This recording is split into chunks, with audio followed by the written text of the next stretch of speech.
नानी के संग में लेते बीचे गाना बा में दादा के संग में नचते नाना जे आई तेरे हजमा नानी के संग में लेते बीचे गाना बा में दादा के संग में नचते मौसा के न्योता दिलिए मौसी के अबला कहलिए नई अहिलाई मौसी छीन रिया मोरन के बेरिया नई अहिलाई मौसी छीन रिया मोरन के बेरिया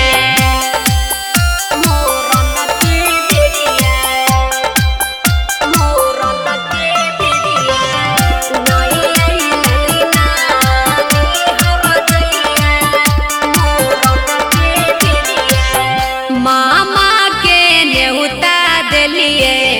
मामी के अबला कहलिए फूफा के न्योता दिलिए दीदी के अबला कहलिए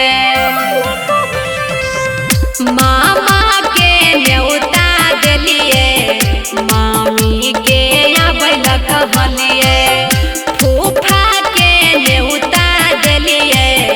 दीदी के अबला कहलिए नाना के न्योता दिलिए नानी के अबला कहलिए नई अहिलाई नानी हर जइया मोरन के बेरिया नई